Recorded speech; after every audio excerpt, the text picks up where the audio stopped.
নমস্কার, আমি Somnath Sengupta. Beyond borders India ইনসাইটের আজকের আলোচনায় আপনাদের সবাইকে স্বাগত জানাচ্ছি। গতকালই পশ্চিমবঙ্গের বিধানসভা ইলেকশনের রেজাল্ট বেরিয়ে গেছে। সবাই বুঝেও গেছে যে জনতা বা পশ্চিমবঙ্গবাসী কী চেয়েছিল, সেই অনুযায়ী তাদের রেজাল্ট দিয়েছে এবং এটা অভাবনীয় একটা রেজাল্ট এসছে।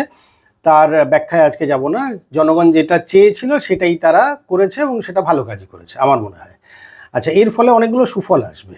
আর আলোচনা যেটা করব সেটা হচ্ছে এখন এই যে বর্তমান সরকার যে আসতে চলেছে, এটা আসার ফলে তার পার্সপেক্টিভে কি কি বেনিফিট হতে পারে in terms of geopolitical relationship with our neighbours, মানে আমাদের প্রতিবেশীদের সঙ্গে এই নতুন সরকার পশ্চিমবঙ্গে আসার ফলে জিওপলিটিক্যাল রিলেশনশিপে আমাদের যে প্রতিবেশী আছে, অর্থাৎ বাংলাদেশ, নেপাল, ওদিকে পাকিস্তান, এগুলোতে কোনো চেঞ্জেস আসছে কিনা বা আসবে কিনা বা এলে কী রকমভাবে আসবে, একটু আলোচনা ভিত্তিক হবে। একটু হয়তো সময় লাগতে পারে। সবাইকে রিকোয়েস্ট করবো একটু কাইন্ডলি সঙ্গে থাকবেন, তাহলে ভালো সুন্দর গঠনমূলক আলোচনা হবে বলে আশা করছি।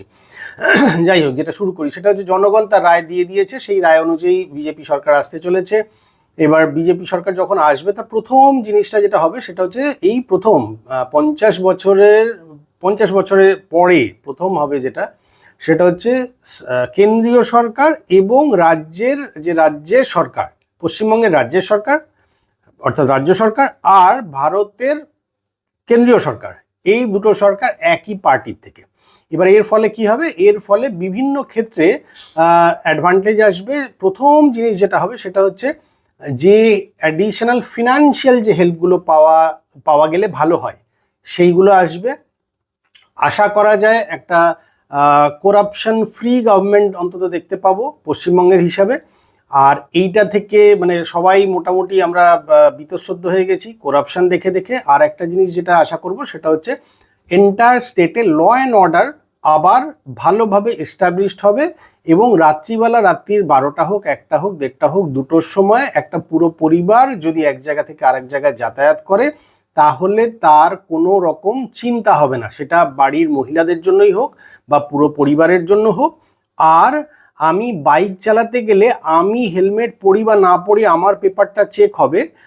আর একটা কেউ হেলমেট না পরে শুধু খালি মাথাতেও যদি যায় বা দেখে যদি বোঝা যায় যে বিশেষ কোনো একটা প্রাধান্য প্রাপ্ত এরকম যদি হয় তাহলে তার বাইকটা চেকিং হবে না। রাত্রিবেলা 1টা বা 12টার পর থেকে নিয়ে, টু বি ভেরি প্রেসাইজ, 1টা, 1:30, 2টো এরকম একটা সময়ে আইদার মা ব্রিজে বা নিউ টাউনের রাস্তায় যথেচ্ছভাবে যে কোনো স্পিডে গাড়ি চালাবো এবং ওই বাইকের স্ট্যান্ডটা রাস্তায় ঘষিয়ে আগুন বার করব, কিন্তু কোনো পুলিশ বাবু আমাকে টিকিটাও ধরতে পারবে না। কারোর ক্ষমতা নেই যে আমাকে কিছু বলবে, তার কারণ আমি বিশেষ সুবিধাভোগী এবং আমি যা খুশি করার একটা লাইসেন্স পেয়ে গেছি। সেটা আশা করি আগামী দিনে আর আমরা দেখতে চাইও না, পাবো না।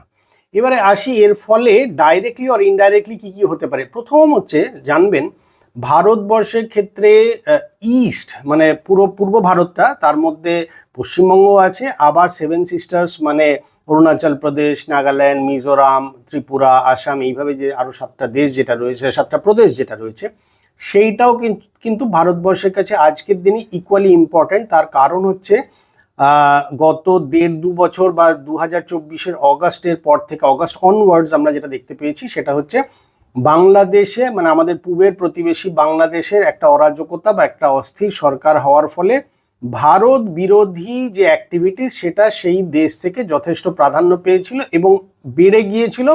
আবার সেখানে সংখ্যালঘু যারা সম্প্রদায় আছেন, সেটা হিন্দু বলে না, হিন্দু হোক, বৌদ্ধ হোক, খ্রিস্টান হোক, সবার উপরে একটা অ্যাব্রাপ্টলি অত্যাচার নেমে এসেছিল এবং বহু হিন্দু ভাই বোনেদের ক্ষেত্রে বা সংখ্যালঘু সম্প্রদায়ের সবার ক্ষেত্রে একটা অত্যাচার, সেটা হত্যা হোক, জ্বালিয়ে দেওয়া হোক, মার্ডার হোক, রেপ হোক, যেটাই হোক না কেন কিছু না কিছু ঘটেছিল, ঘটে চলেছে। হয়তো আজও একটু মাত্রায় কমেছে বা হয়তো আমরা সেইভাবে প্রকাশ পাচ্ছি না।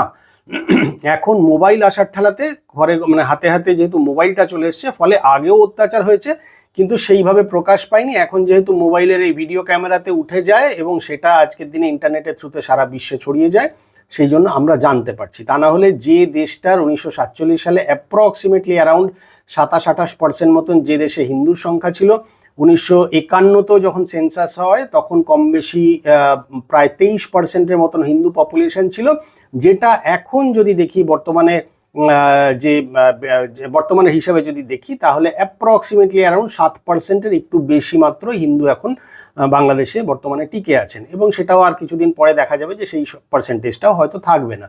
এটা তো আর এমনি এমনি হয়নি, তারা তো উবে যায়নি, আইদার তারা কনভার্ট হয়েছে, নয় বাংলাদেশ থেকে বেরিয়ে গেছে, নয় কোনো না কোনো তো প্রপার জেনুইন রিজন আছে যার ফলে এই 27-28%-এর সংখ্যাটা ক্রমশ নামতে নামতে এখন 7%-এ এসে ঠেকেছে। ফলে পূর্বের যে অরাজকতা, সেই অরাজকতা কন্ট্রোল করতে গিয়ে সেন্ট্রাল গভর্নমেন্টের যে যাবতীয় যা কিছু প্ল্যানিং আছে বা মাস্টার প্ল্যানিং আছে সেইগুলো এক্সিকিউশনের ক্ষেত্রে আর বাধা থাকলো না। তার কারণ হচ্ছে বিগত সরকারের প্রত্যেকটা জিনিস নিয়েই কোনো না কোনো মানে just for the sake of something, মানে ঝগড়া করবো বলে ঝগড়া করা, ইস্যু বানাবে বলে ইস্যু করা, কোর্টে যাব বলে কোর্টে যাওয়া, যে কোনো একটা জিনিস নিয়ে সব কিছু আপনার মানে ওই কথায় আছে না, যারা দেখতে নারী তার চলন বাঁকা, তো ফলে প্রত্যেকটা জিনিস নিয়ে ইস্যু বানানোর যে একটা প্রচেষ্টা ছিল সেইটা এখন আর পাবো না বা দেখতে পাবো না। এটা খুব খুব খুব ভালো জিনিস, যার ফলে যে কোনো কাজেরই মানে আমি বলতে চাইছি ডেভেলপমেন্টাল যা কিছু সেইটার অগ্রগতি দেখতে পাবো। সেটা একটা মেট্রো রেলের 100-200 মিটারের লাইনই হোক, বা আমরা বর্ডার এরিয়াতে বর্ডার সিকিউরিটি ফোর্সের জন্য যে জমিটা দেওয়ার ক্ষেত্রে যে বাধ্যকতা আসছিল বা যে অবস্টাকলসগুলো সেন্ট্রাল গভর্নমেন্ট ফেস করছিল সেইটা এখন আর হবে না। ফলে ভারতবর্ষের সরকারের যে মাস্টার প্ল্যান ছিল বা আছে সেইগুলো ইমপ্লিমেন্ট করতে আর অসুবিধা হবে না। এইগুলো যদি ইমপ্লিমেন্ট করা হয় তাহলে এটা জেনে রাখবেন, এটা বাংলাদেশ এবং বাংলাদেশকে কেন্দ্র করে পাকিস্তানের যে চক্রান্ত সেইটা, আবার সিমিলারলি বাংলাদেশকে ব্যবহার করে চায়নার যে সমস্ত প্ল্যান রয়েছে এগেইনস্ট ইন্ডিয়া, সেইগুলো কিন্তু আটকে যাবে এবং সেইগুলো কিন্তু করা কোনোভাবেই সহজ হবে না।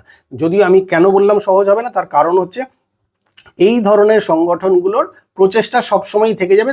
তার কারণ হচ্ছে তাদের কাছে একটাই মাত্র সারাদিনের কাজ, সেটা হচ্ছে যেভাবে হোক ভারতবর্ষের ক্ষতি করা বা ভারতবর্ষের ডিস্টারবেন্স ক্রিয়েট করা ভারতবর্ষকে, বা ভারতবর্ষের সমাজ ব্যবস্থা কোনো না কোনোভাবে আঘাত দেওয়া। এইটা যখন থিওরি হয় এবং একটাই মাত্র এজেন্ডা থাকে তখন সেটার অন্যরকম একটা রূপ পায়। হাউএভার প্রথম আসি নাম্বার 1 পয়েন্ট যেটা, সেটা হচ্ছে শিলিগুড়ি করিডর বা চিকেন স্নেক আমরা যেটা বলি, সেইটার মাধ্যমে আমরা নর্থ ইস্টের যেই 7টা স্টেটের সঙ্গে সারা ভারতবর্ষ যে যোগাযোগের একমাত্র রাস্তা যেটা, সেটা হচ্ছে শিলিগুড়ি করিডর বা চিকেন স্নেক যেটা বলা হয়, যেটা মাত্র 22 কিলোমিটার চওড়া, যার ফলে এই যে জায়গাটাতে যে সবসময়ের জন্য একটা চিন্তা বা একটা যেখানে কোনো একটা রিস্কের যে ব্যাপার ছিল সেইটা কিন্তু এখন আর থাকবে না। অলরেডি নর্থ ইস্টের 7টা গ্যারিসন ইন্ডিয়ান আর্মির থেকে অলরেডি তৈরি করা হয়ে গেছে, আরও কয়েকটা আসছে, কিন্তু যাই হোক না কেন আপাতত এইখানে আর কোনো সমস্যা থাকবে না। যার ফলে শিলিগুড়ি করিডর বা চিকেন স্নেককে পশ্চিমবঙ্গ সরকারের যে জমি অ্যাকোয়ার করা এবং সেগুলোকে সমন্বয় করতে গিয়ে যে টানাপোড়েন চলছিল সেইটা আর থাকবে না। এখন বর্তমান সরকার আসার ফলে সেইটা কাজ খুব দ্রুত গতিতে হবে বলে আমি বিশ্বাস করি। যার ফলে যে যাবতীয় যা কিছু ডিসপিউট ছিল বর্ডার অঞ্চলে, যেখানে যেখানে যা কিছু জমি অ্যাকোয়ার করা এবং সেই জমিতে বর্ডার সিকিউরিটি ফোর্সের এস্টাবলিশমেন্টকে বসানো এবং সমস্ত আর্মস অ্যামিউনিশনস বা যা যা প্রয়োজনীয় সামগ্রী এবং সুবিধাপনা ব্যবস্থাপনা যেগুলো ছিল ইনক্লুডিং নেটওয়ার্ক মানে মিলিটারি নেটওয়ার্ক, সেগুলো বসাতে আর কোনো বাধা রইল না। যার ফলে শিলিগুড়ি করিডর এখন অনেক বেশি সেফ থাকলো এবং সেখানে ডেভেলপমেন্টাল কাজের ক্ষেত্রে আর সময় নষ্ট হবে না, বা আননেসেসারি সময় নষ্টর ফলে যে অর্থর অপচয় যেটা হয় এবং বিদেশি শত্রুদের দ্বারা যে সবসময়ই একটা ক্ষতির সম্ভাবনা যেটা থেকে যায় সেটা কিন্তু এখন আর থাকবে না। যার ফলে পশ্চিমবঙ্গের প্রশাসনকে ব্যবহার করে ভারতবর্ষ এই ডেভেলপমেন্টাল কাজগুলো এবং যেখানে যা কিছু ইমিডিয়েট বেসিসে নিজের দেশকে সুরক্ষিত রাখার যে কাজগুলো থাকবে সেগুলো কিন্তু ভারতবর্ষের সরকারের করে নিতে আর সময় লাগবে না। ফলে এই শিলিগুড়ি করিডর বা চিকেন স্নেকের ক্ষেত্রে ডেভেলপমেন্টটা যখনই হয়ে যাবে তখন কিন্তু ভারতবর্ষ তার যে 7 সিস্টার্স অর্থাৎ নর্থ ইস্টে যে আরও 7টা রাজ্য, সেই রাজ্যর সঙ্গে যোগাযোগ ব্যবস্থাকে অনেক ইমপ্রুভ করে নেবে। অলরেডি যদি দেখা যায় তাহলে কিন্তু ভারতবর্ষের সরকারের যে সমস্ত প্ল্যানিং রয়েছে তাতে কিন্তু পাহাড় কেটে ভিতরে টানেল সিস্টেম করে রোড ট্রান্সপোর্ট এবং রেল ট্রান্সপোর্ট এই দুটোকে কিন্তু অলরেডি ইনট্যাক্ট রাখার, এবং যেহেতু পাহাড়ের নিচ দিয়ে হবে তা যার ফলে কোনো বম ব্লাস্টেও ক্ষতি হবে না। এই প্রজেক্টগুলো কিন্তু অলরেডি চালু হয়ে গেছে, বাট চালু হলেও যেখানে যেখানে টানেল করতে গেলেও তো অনেকগুলো পশ্চিমবঙ্গের মধ্যেও তো জমি লাগছে বা লাগবে পাহাড়ের নিচ দিয়ে, সেই জমিটা অ্যাকোয়ার করতে আর আইনত কোনো বাধা বা কোনো কিছু থাকবে না। কারণ একটা গভর্নমেন্ট যে মুহূর্তে দুটো গভর্নমেন্ট মানে দুটো স্টেটে বা দুটো জায়গায় সেন্ট্রাল এবং রাজ্যের যখন একই গভর্নমেন্ট থাকবে তখন তার উদ্দেশ্য যেহেতু এক, তখন সেটা খুব স্মুথ এবং ফাস্ট কাজ হয়ে যাবে এটা নিশ্চিন্তভাবেই বলা যায়। ফলে এইটা একটা সুবিধা হবে। এবং বাংলাদেশের সঙ্গে আমাদের পশ্চিমবঙ্গের যে ম্যাক্সিমাম বর্ডার এরিয়াটা যেটা শেয়ার করা হয়, সেইখানেও কিন্তু সিমিলারলি বর্ডার অঞ্চলে মানে বিএসএফকে জায়গা জমি দিতে এবং তাদের ঘাঁটি গাড়তে বা তাদের চেকপোস্ট বানানোর জন্য আর কোনো অসুবিধা থাকবে না। এবং এইটা যখনই হয়ে যাবে, তার ফলে যে ইনফিল্ট্রেশন বা অনুপ্রবেশ সেটা কিন্তু কমপ্লিটলি বন্ধ হয়ে যাবে। এবং এই সমস্ত যেখানে যেখানে ফেন্সিং নেই বা যে সমস্ত জায়গাগুলো দিয়ে খুব সহজেই চোরাপথে এরা লুকিয়ে চুরিয়ে যাতায়াত করে, সেই জায়গাগুলো দিয়ে চোরা চালানকেও কমপ্লিটলি বন্ধ করে দেওয়া যাবে, যার ফলে ভারতের হাতে এখন এটা ফুললি কন্ট্রোলে থাকবে। যার ফলে ভারতের যে থিওরি যেটা ডিটেক্ট, ডিলিট এবং ডিপোর্ট, ডিটেক্ট, ডিলিট এবং ডিপোর্ট, এই যেই মডেলে যে ভারতবর্ষ আজকের দিনে কাজ করছে সেইটা কিন্তু অনেক ইজি হয়ে যাবে। যার ফলে বাংলাদেশ ভারতবর্ষের সীমান্তকে ব্যবহার করে অবৈধ অনুপ্রবেশকারী এদের সিন্ডিকেটের দিন কিন্তু শেষ হয়ে গেল। এটা আর বিজেপি সরকার যতদিন আছে ততদিন আর এটার কোনোভাবে কোনো চান্সই থাকবে না।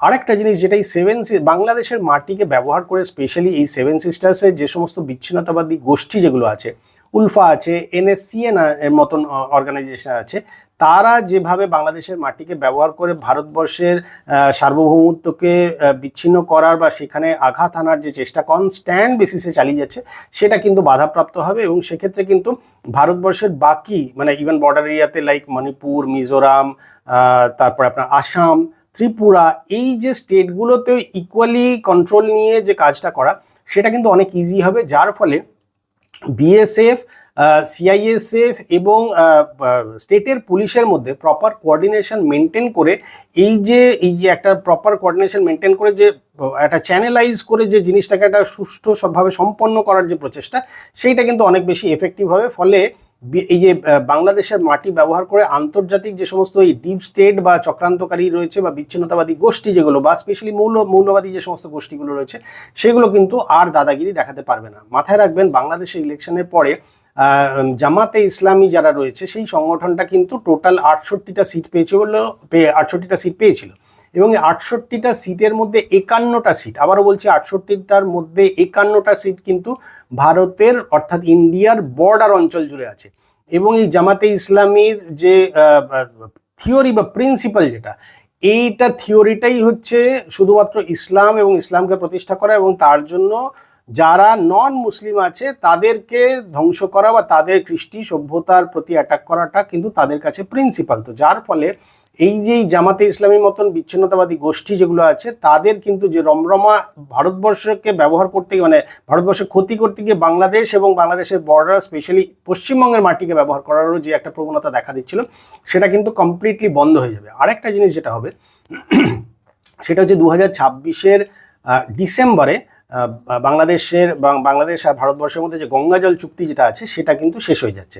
তার ফলে নেক্সট যে গঙ্গাজল চুক্তি যদি হয়, তাহলে সেটা কিন্তু পশ্চিমবঙ্গ সরকারের সঙ্গে আলোচনা করে তবেই হবে। এবং সেক্ষেত্রে কিন্তু আজকে আমাদের হুগলি নদীর নাব্যতা মেনটেন করতে আজকের দিনের পপুলেশনের হিসাবে বা আজকের দিনের যে রিকোয়ারমেন্ট আছে সেই হিসেবে যতটা জলের প্রয়োজন, সেই জলটা কিন্তু আসছে কি আসছে না সেটা ইনশিওর করা যাবে। এবং বাংলাদেশের যে বিচ্ছিন্নতাবাদী সংগঠন যেগুলো এই সংখ্যালঘুদের মানে বাংলাদেশের সংখ্যালঘুদের ইনক্লুডিং হিন্দুদের উপর অত্যাচার করছিল বা একটা হিন্দু বিরোধী বা তথা ভারতবর্ষ বিরোধী যে অ্যাটমসফিয়ার এখনো কাজ করে যাচ্ছে, তাদের ক্ষেত্রে কিন্তু এটা একটা যথেষ্ট বড় আঘাত হবে যে ভাই তোমরা একদিকে ভারতবর্ষের থেকে সমস্ত কিছু চাও, এটা চাও, ওটা চাও, সেটা চাও, সমস্ত রকম সহায়তা চাও, অথচ ভারতবর্ষের সঙ্গে কোঅপারেশনের নামে তোমাদের কোনো কোঅপারেশন নেই, উপরন্তু হিন্দুদের উপর অত্যাচার করা, উপরন্তু সংখ্যালঘুদের সঙ্গে যাচ্ছে তাই ব্যবহার করা বা তাদের উপর আঘাত আনা, এইটা কিন্তু তাহলে তোমাদেরকে বন্ধ করতে হবে। মাথায় রাখতে হবে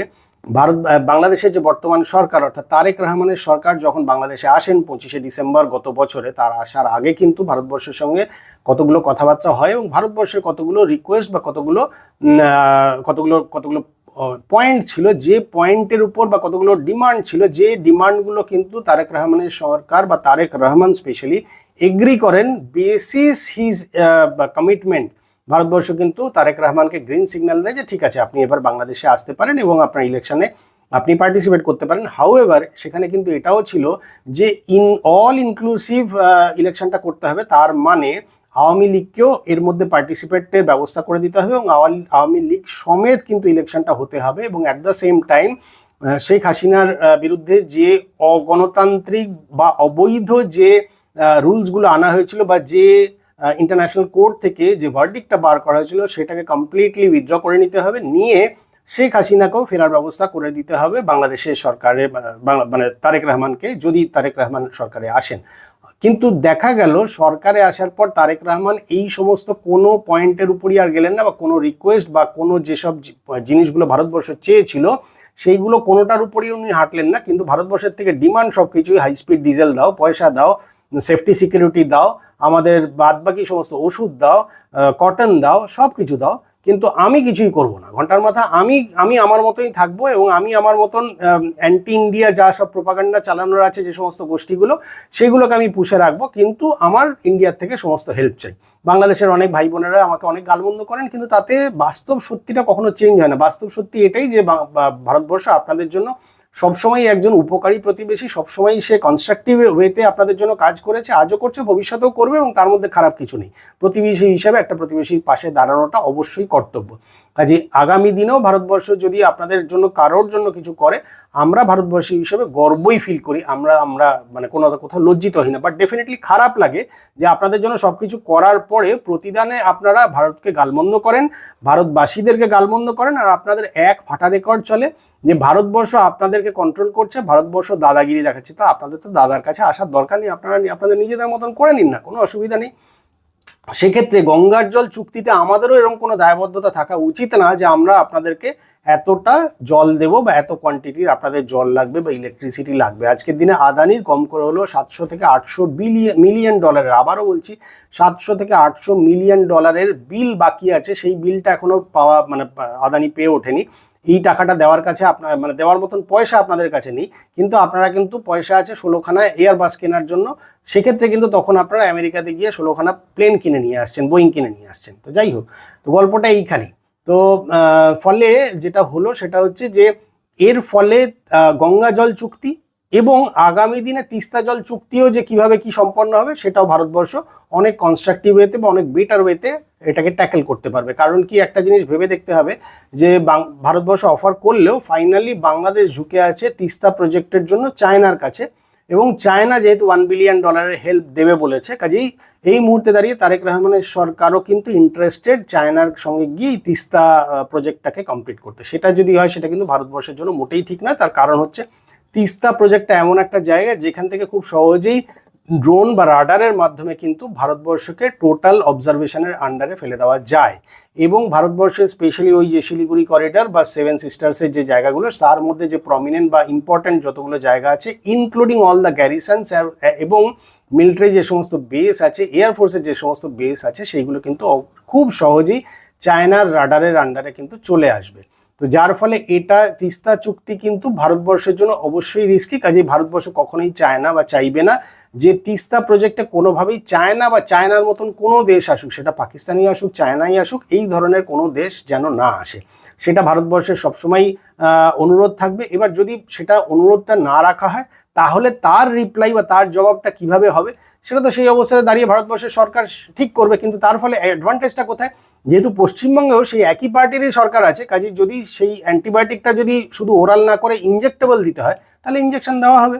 কাজেই সেই অনুযায়ী অ্যাকশন নিতে আজকের দিনে ইন্ডিয়ার সেন্ট্রাল গভর্নমেন্টের আর কোনো অসুবিধা থাকবে না। আরেকটা জিনিস যেটা হবে, যেহেতু বিএসএফ বা যেহেতু জমিপত্র পাওয়া যাওয়ার ফলে বা খুব সহজেই এরপরে জমির কাজগুলো বা বর্ডার এরিয়াতে ক্যাম্পগুলো এবং মিলিটারি ডিস্ট্রিবিউশন যেহেতু অনেক বেশি প্রপারলি হয়ে যাবে, তার ফলে পাকিস্তানের বাংলাদেশকে ব্যবহার করে যে সমস্ত ড্রাগস এবং জাল নোটের কারবার যেটা পাকিস্তান করতো বাংলাদেশের মাধ্যমে, একটা তো পশ্চিম দিক দিয়ে করতো, আর একটা যেটা বাংলাদেশ বা বাংলাদেশের মাটিকে ব্যবহার করে পাকিস্তান যেভাবে ড্রাগস এবং এই জাল নোট ভারতবর্ষে ঢোকাতো বা ঢোকানোর চেষ্টা করতো, সেইটা কমপ্লিটলি আটকে যাবে। ফলে পাকিস্তান সাধারণত এই বাংলাদেশের সীমান্তবর্তী অঞ্চলটাকে ইউজ করতো জাল নোট এবং ড্রাগ পাচারের ট্রানজিট রুট হিসেবে। ফলে নতুন সরকার যে এসছে, এর ফলে পাকিস্তানের এই যে ঘুরিয়ে প্রক্সি ওয়ার যেটা বা ভারতের অর্থনীতিকে সবসময় একটা দুর্বল করার যে একটা ব্লু প্রিন্ট থাকে, সেইটা কিন্তু তাসের ঘরের মতন ভেঙে পড়বে। যার ফলে ভারতবর্ষের পূর্ব সীমান্ত কিন্তু অনেক বেশি সেফ হয়ে যাবে। এবং যে কোনো দেশের প্রত্যেকটা বর্ডার এরিয়া যদি সেফ থাকে, তাহলে কি হয়, সেন্ট্রাল গভর্নমেন্ট যেটা আছে সেই দেশের সেন্ট্রাল গভর্নমেন্টেরও কাজ করতে সুবিধা হয়। যার ফলে আমাদের নর্থ ইস্ট যেহেতু সেফ সিকিউর থাকবে, তার ফলে ভারতবর্ষের সরকারের অন্যান্য আরও প্রজেক্ট বা অন্যান্য আরও কাজে মাথা লাগাতে বা মন নিবেশ করতে অনেক বেশি ইজি হবে।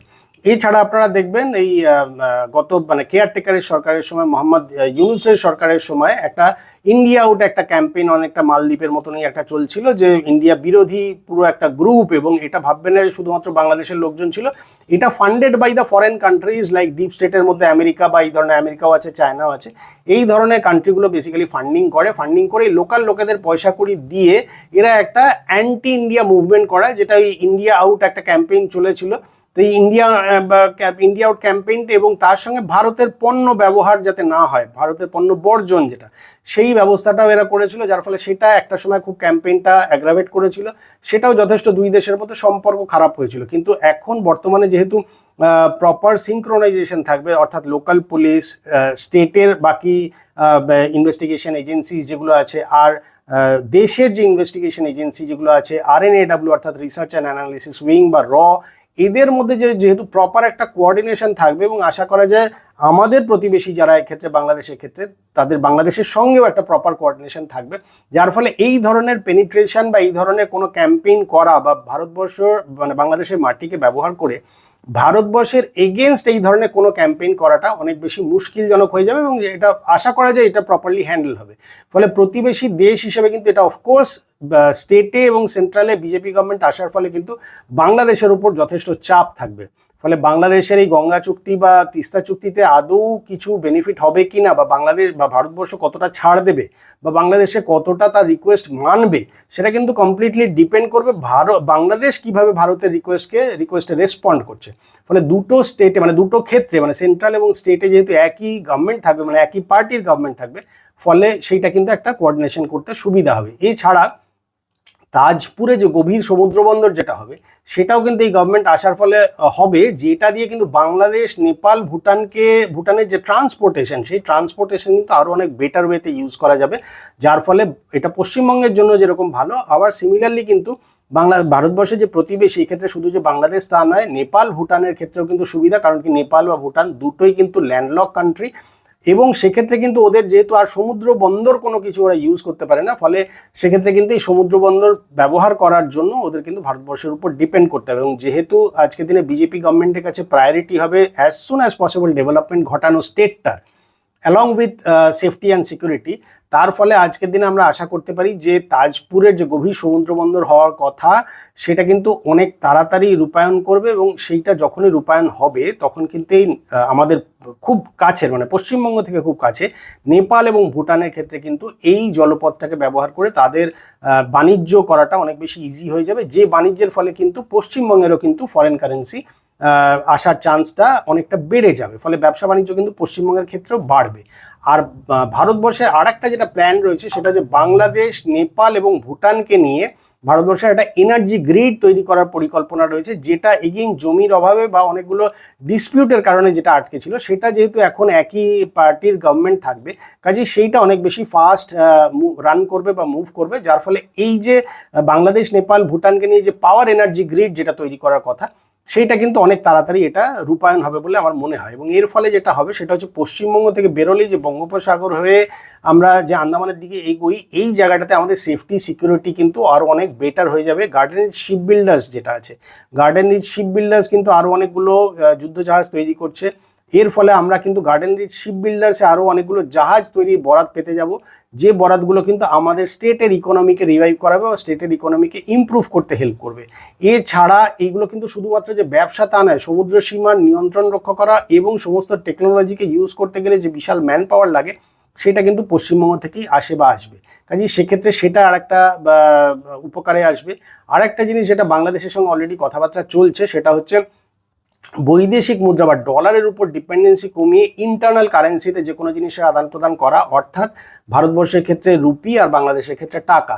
তো ভারত আর বাংলাদেশের ক্ষেত্রে যে বৈদেশিক বাণিজ্য হয় বা হবে, সেটা কিন্তু এখন একই সরকার হওয়ার ফলে এই জিনিসটার রূপায়ণের সুবিধা হয়ে যাবে, যে লোকাল কারেন্সিতে, অর্থাৎ আমি আমার ইন্ডিয়ান কারেন্সি রুপি দিয়ে ট্রানজাকশন করলাম, আবার বাংলাদেশের কোনো যা গুডস এলো সেটা আবার বাংলাদেশ তার যে লোকাল কারেন্সি অর্থাৎ টাকা সেইটা দিয়ে কাজ করলো, যার ফলে কিন্তু দুটো দেশের মধ্যে কোঅর্ডিনেশন অনেক বেড়ে যাবে।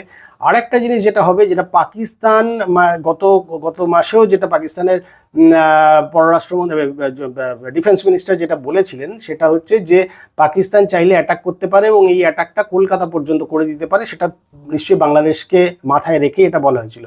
যেহেতু বাংলাদেশ একটা আপার হ্যান্ড নিচ্ছিল এই সময় আমাদের পশ্চিমবঙ্গে অন্য কোনো সরকার ছিল বলে, আজকের দিনে দাঁড়িয়ে যেহেতু সেন্ট্রাল এবং স্টেটে একই সরকার চলে এলো, কাজে বাংলাদেশ কিন্তু আর এই দাদাগিরি বা এই ধরনের কোনো রকম কমেন্ট করা যে আমরা সেভেন সিস্টার্সকে দখল করে নেব বা চিকেন স্নেক কেটে দেবো, এইটা কিন্তু আজকের দিনে বাংলাদেশ বুঝে গেল যে এইখানেও বিজেপির একটা স্টেডি এবং শক্ত গভর্নমেন্ট তৈরি হওয়ার ফলে এখন কিন্তু আর এই যে কথায় কথায় এইটা করে দেবো, এটা কেটে দেবো, ওটা উড়িয়ে দেবো, এটা দখল করে নেবো বা 4 ঘন্টায় কলকাতা দখল করে নেবো, এই সমস্ত গাঁজাখুরি মার্কা কথাবার্তা বা ডে ড্রিম যাকে আমরা বলি, সেইটা কিন্তু এখন আর করা কোনোভাবেই সম্ভব হবে না।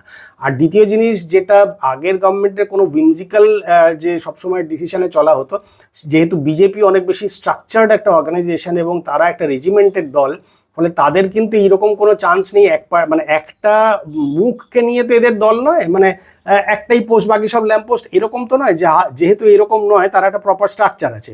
এবং আজকের দিনে দাঁড়িয়ে আপনি এটা নিশ্চিন্ত থাকুন যে এই স্টেটটা শুধু যে এখানকার যে কোনো চিফ মিনিস্টার দেখবেন তা নয়, এই স্টেটের প্রতি আমাদের ন্যাশনাল সিকিউরিটি অ্যাডভাইজার বা এনএসএ মিস্টার অজিত ডোভাল সাহেবেরও কিন্তু অতটাই ইন্টারেস্ট আছে বা থাকবে। তার কারণ হচ্ছে এটা একটা বর্ডার স্টেট, যার ফলে এই বর্ডারটা আজকের দিনে এতটাই ইম্পর্টেন্ট হয়ে গেছে যে বাংলাদেশ এবং মায়ানমার পরবর্তীকালে বাংলাদেশের আমাদের পশ্চিমবঙ্গ থেকে বেরিয়ে জলপথ ব্যবহার করে আমরা স্ট্রেট অফ মালাক্কা পর্যন্ত, যেখানে চায়না কিন্তু একটা স্ট্রিং অফ পার্লস যেটা করার কথা চলছে, অলরেডি করে ফেলেছে ওরা, কিন্তু সেইটাকে কাউন্টার করার জন্য আমাদের স্ট্রেট অফ মালাক্কাকে ব্যবহার করা এবং সেইটা ব্যবহার করে সেইখানে কিন্তু ইন্ডিয়ান নেভিকে অনেক বেশি স্ট্রেনথেন করার কাজটা করা ইজি হয়ে যাবে। তো হাওয়েভার বিজেপি আসার ফলে ওভারঅল যদি দেখেন, তাহলে প্রথম এবং প্রাইম যেটা কনসার্ন যেটা ছিল সেটা হচ্ছে নর্থ ইস্ট তথা ইস্টের সেফটি সিকিউরিটি এবং দেশের সেফটি সিকিউরিটি, সেটা সর্বতোভাবে রক্ষা হবে, এই বিষয়ে কোনো সন্দেহ নেই। এবং যেগুলো পেন্ডিং প্রজেক্ট যেটা ছিল এবং সেফটি সিকিউরিটি দেখতে গিয়ে যে সমস্ত জমি জায়গা যেগুলো আসছিল না, সেইগুলো কিন্তু যথেষ্ট দ্রুততার সঙ্গে কমপ্লিট হবে এবং ওভারঅল ডেভেলপমেন্ট হবে, যার ফলে যেই বাংলাদেশ খানিকটা কড়া কি বলে প্রতিপক্ষকে সামনে পাবে, ফলে বাংলাদেশের যেহেতু এই একটা পাকিস্তানকে সেন্টার করে বা পাকিস্তানকে মাথায় রেখে বা চায়নাকে মাথায় রেখে সবসময় যেটা একটা গেম প্ল্যান হতো এবং এইখানে তার একটা যে দোসর সরকার ছিল, সেটা যেহেতু এখন আর থাকবে না বা নেই, যেহেতু যার ফলে কথায় কথায় এই ধমকি বা চমকি কিন্তু আর দেওয়া যাবে না। ফলে নতুন সরকার আসার ফলে আপাতত পশ্চিমবঙ্গ সেন্ট্রিক যদি দেখি, তাহলে জিওপলিটিক্যাল যেগুলো চেঞ্জেসগুলো আসবে, যেগুলো ইমিডিয়েট বেসিসে যেগুলো দেখতে পাবো, সেগুলো নিয়ে আলোচনা করলাম। আপনারা কমেন্ট বক্সে জানাবেন যে কার কীরকম লাগলো, আপনাদের কমেন্ট আমি চেক করি। নেক্সট ভিডিওতে আর একটা টপিক নিয়ে আসছি, দেখা হবে, ভালো থাকবেন, নমস্কার।